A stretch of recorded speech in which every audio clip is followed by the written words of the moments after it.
ಆತ್ಮೀಯರೇ ನೋಡ್ರಿ, ಇದು ಜೀವಾಮೃತ.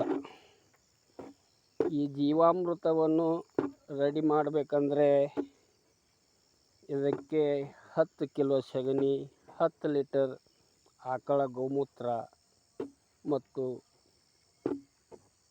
1.5 kg ಬೆಲ್ಲ, 1.5 kg ಕಡಲೆ ಹಿಟ್ಟು, 1.5 kg ಬದುವಿನ ಮಣ್ಣನ್ನು ಹಾಕಿ ಈ ರೀತಿ ಅವುಗಳನ್ನು ಕಲಸುತ್ತಾ ಪ್ರತಿದಿನ 2 ಸಲ ಕಲಿಸಬೇಕು.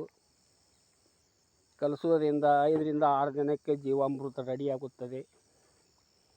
ಎಲ್ಲ ಪೋಷಕಾಂಶಗಳನ್ನು ಹೊಂದಿರುವಂಥ ಈ ಜೀವಾಮೃತ ಭೂಮಿಯಲ್ಲಿ ನೀವು 15 ದಿನಕ್ಕೊಮ್ಮೆ ಬಿಡ್ಕೊತ ಹೋದರೆ ಭೂಮಿಯಲ್ಲಿಯ ಪರೋಪಜೀವಿಗಳು ಉತ್ಪತ್ತಿಯಾಗಿ, ಎರೆಹುಳ ಉತ್ಪತ್ತಿಯಾಗಿ ಭೂಮಿಯು ತನ್ನ ಅಸ್ತಿತ್ವವನ್ನು ಕಳೆದುಕೊಳ್ಳುವುದಿಲ್ಲ.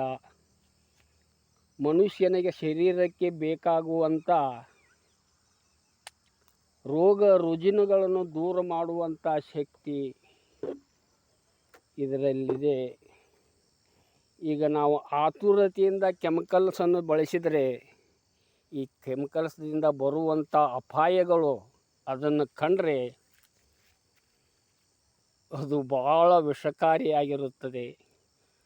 ಅದನ್ನು ನಾವು ಭೂಮಿಗೆ ಉಣಿಸುವಂಥ ಕೆಲವೊಂದು ವರ್ಷ ಹೋದರೆ ಭೂಮಿಯು ತನ್ನ ಅಸ್ತಿತ್ವವನ್ನು ಕಳೆದುಕೊಂಡು ಪರೋಪ ಜೀವಿಗಳು ಇಲ್ಲವಾಗಿ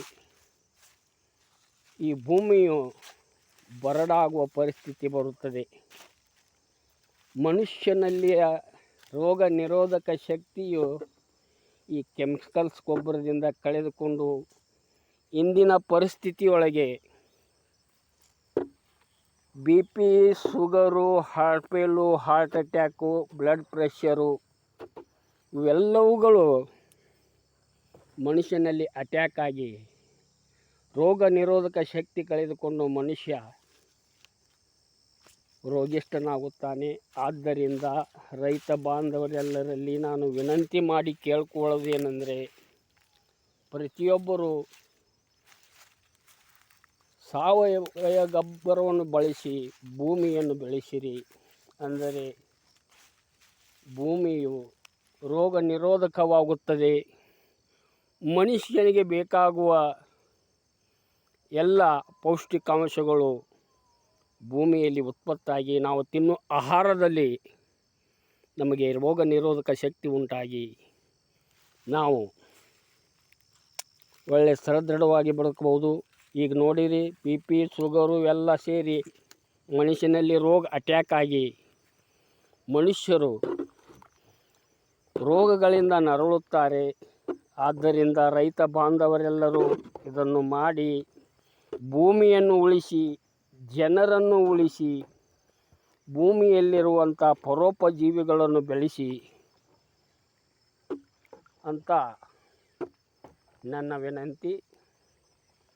ಯಾರು ಇದನ್ನೇ ನೀವು